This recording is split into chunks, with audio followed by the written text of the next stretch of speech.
अच्छे हैं, अच्छे होंगे, तैयारी अच्छे से कर रहे होंगे। अभी आपके दिमाग में जो चल रहा होगा बात वो ये होगा कि एडमिट कार्ड कब तक आएगा, क्योंकि 13 दिसंबर को एग्जाम प्रस्तावित है। नॉर्मलाइजेशन को लेकर बीपीएससी चुप्पी क्यों साधे हुए हैं, क्या हो सकता है और क्या नहीं हो सकता है, इन बिंदुओं पर अभी मैं चर्चा करूंगा।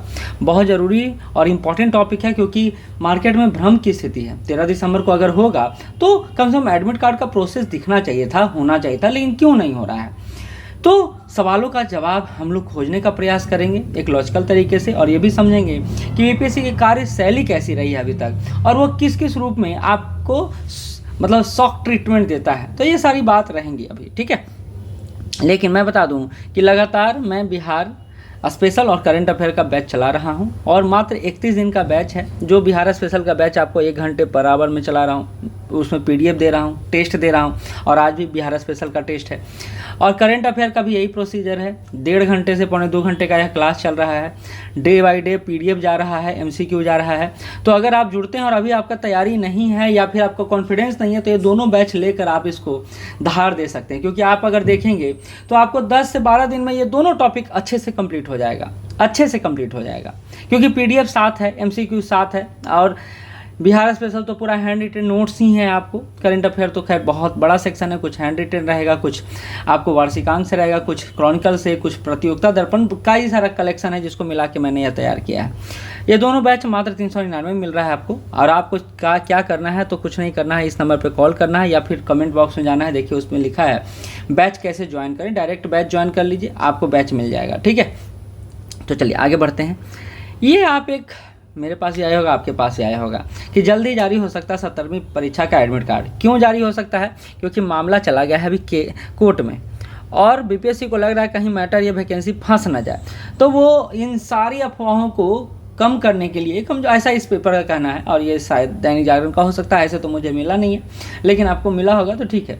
कहा जा रहा है कि परीक्षा तिथि बढ़ाने वाले लेटर को फर्जी घोषित किए जाने के बाद छात्र खासा नाराज हैं और हाई कोर्ट में पीआईएल दाखिल कर दी हैं कि भाई 80,000 प्लस छात्र हैं जो पीछे छूट गए हैं, उनका क्या होगा।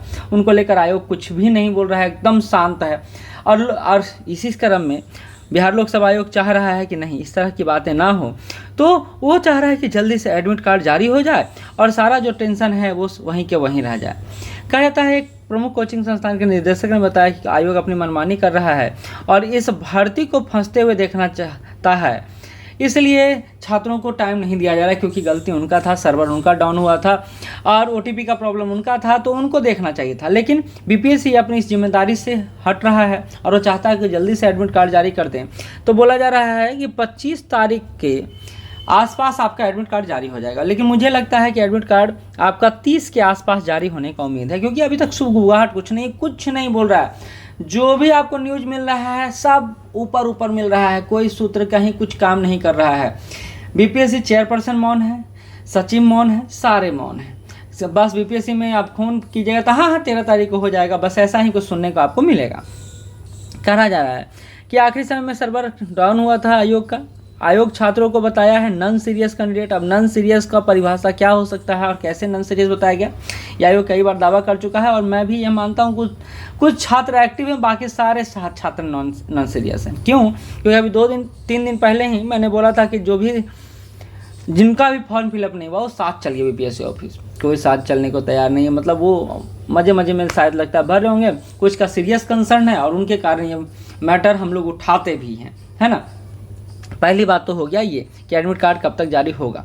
तो ऐसे भी आप जानिए ना, पिछले बार भी 15 दिन पहले ही जारी हुआ था। ये रहा है कि 15-20 दिन के आसपास आपको जारी कर दिया जाता है एडमिट कार्ड। हालांकि आयोग को समझना चाहिए कि लड़कों का सेंटर तो इतना दूर फेंकते हैं, तो उनको समय लग सकता है ना। ये एक पहला कंसर्न हो गया। दूसरे कंसर्न पर आते हैं नॉर्मलाइजेशन को लेकर, कि नॉर्मलाइजेशन को लेकर बीपीएससी क्या चाह रहा है। कुछ तो चल रहा होगा ना दिमाग में, क्योंकि आपने देखा कि यूपी पीसीएस में किस तरह नॉर्मलाइजेशन को लेकर पूरा विरोध चला। आखिरकार आयोग को मानना पड़ा, झुकना ही पड़ा। लेकिन बीपीएससी इस बात को नोटिस कर लिया। 2 बात से बीपीएससी नोटिस किया है। एक तो टीचर मीटिंग हुआ, टीचर मीटिंग में जिस तरह से प्रतिरोध हुआ नॉर्मलाइजेशन को लेकर, दूसरी तरफ यूपी पीसीएस का मैटर चला।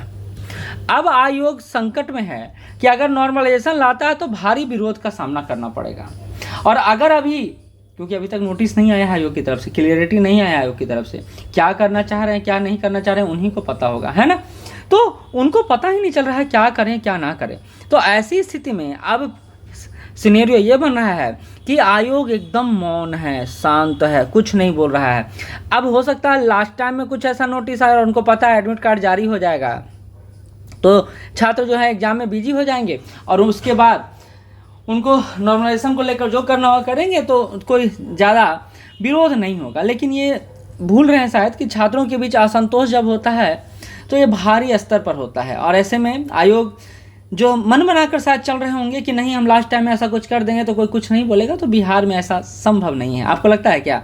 नहीं ना, ऐसा संभव है ही नहीं।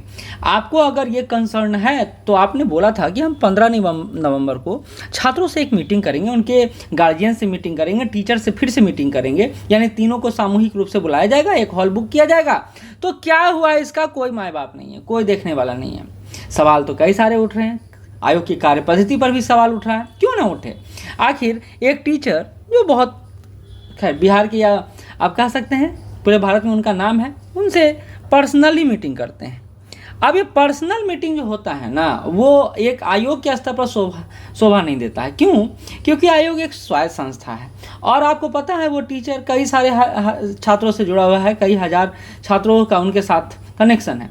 और ऐसे में अगर पर्सनली कोई टीचर जाके आयोग के चेयरपर्सन से मिलता है, बात करता है, तो मार्केट में तो निगेटिव इम्पैक्ट पड़ेगा ही, निगेटिव मैसेज जाएगा ही जाएगा। आपको क्या लगता है, जाएगा या नहीं जाएगा? कई सारे छात्र तो बात भी बनाने लगे हैं, बोलने भी लगे हैं, अफवाह भी उड़ाने लगे हैं कि अंदर कुछ तो गलत हो रहा है, कुछ तो गलत हो रहा है। अब इस गलत को सही साबित करने की जिम्मेदारी किस पर है? पूर्णतः आयोग पर है। लेकिन आयोग इस सारी जिम्मेदारियों से परे किस दुनिया में खोया हुआ है, ये किसी को पता नहीं चल रहा है। मनमोहन सिंह का नाम आपको याद होगा, हमारे पूर्व प्रधानमंत्री हैं मनमोहन सिंह। मनमोहन सिंह याद है ना? उनको बोला जाता था मौन मोहन सिंह, मौन मोहन सिंह। यानी वो बोलते ही नहीं थे किसी टॉपिक, बहुत कम बोलते थे, बहुत ही विद्वान व्यक्ति थे, लेकिन वो बहुत कम बोलते थे।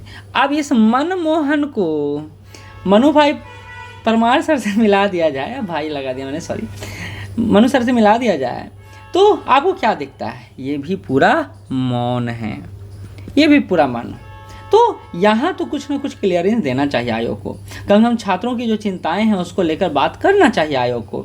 आखिर आप एक संस्था के रूप में, जो अभी भारत की सबसे अच्छी संस्था है, ये तो आप बात मानिएगा, कोई भी एग्जाम लेने में आयोग का कोई सानी नहीं है, ये भी बात मानिएगा। अपनी कार्य पद्धति, कार्यशैली से इन्होंने पूरे भारत में ना एक आदर्श स्थापित किया है, आइडियल सिचुएशन इन्होंने दिया है। लेकिन क्या हुआ, अभी जब से चेयरपर्सन चेंज हुए हैं सब कुछ चेंज सा नज़र आ रहा है, सब कुछ बदलाव सा नज़र आ रहा है। और जब भी मीडिया के सामने आ रहे हैं बस ये बोल रहे हैं कि इस बार हम लोग कुछ शॉकिंग करेंगे, सेट मल्टीपल सेट होगा, कई सारी बातें हैं जो करके चले गए हैं। अब उस पर क्लियरेंस देने वाला कौन है? तो कोई नहीं है। तो आयोग को इस पर स्पष्टीकरण देना चाहिए, सारी बातों को क्लियर करना चाहिए। एडमिट कार्ड को लेकर जो अभी चल रहा है उसको लेकर भी समाधान खोजना चाहिए। और आप लगातार मैसेज करें, कॉल करें, अगर जिनका फॉर्म फिलअप नहीं हुआ है, हो सकता है कोई आइडिया निकल जाए। तो मैं यही कहूँगा, साथ चलें, साथ पढ़ें, और हम लोग यह जो प्रयास कर रहे हैं उसमें भी आप भागीदार बने। ये पूरा मेहनत करके प्रयास कर रहा हूँ, 1-2 कंटेंट नहीं, 5-6-7 कंटेंट को मिलाकर मैं यह कोर्स चला रहा हूँ। तो ये मेहनत का दूसरा नाम ये कोर्स है। आप जुड़िए और इसका लाभ लीजिए। धन्यवाद।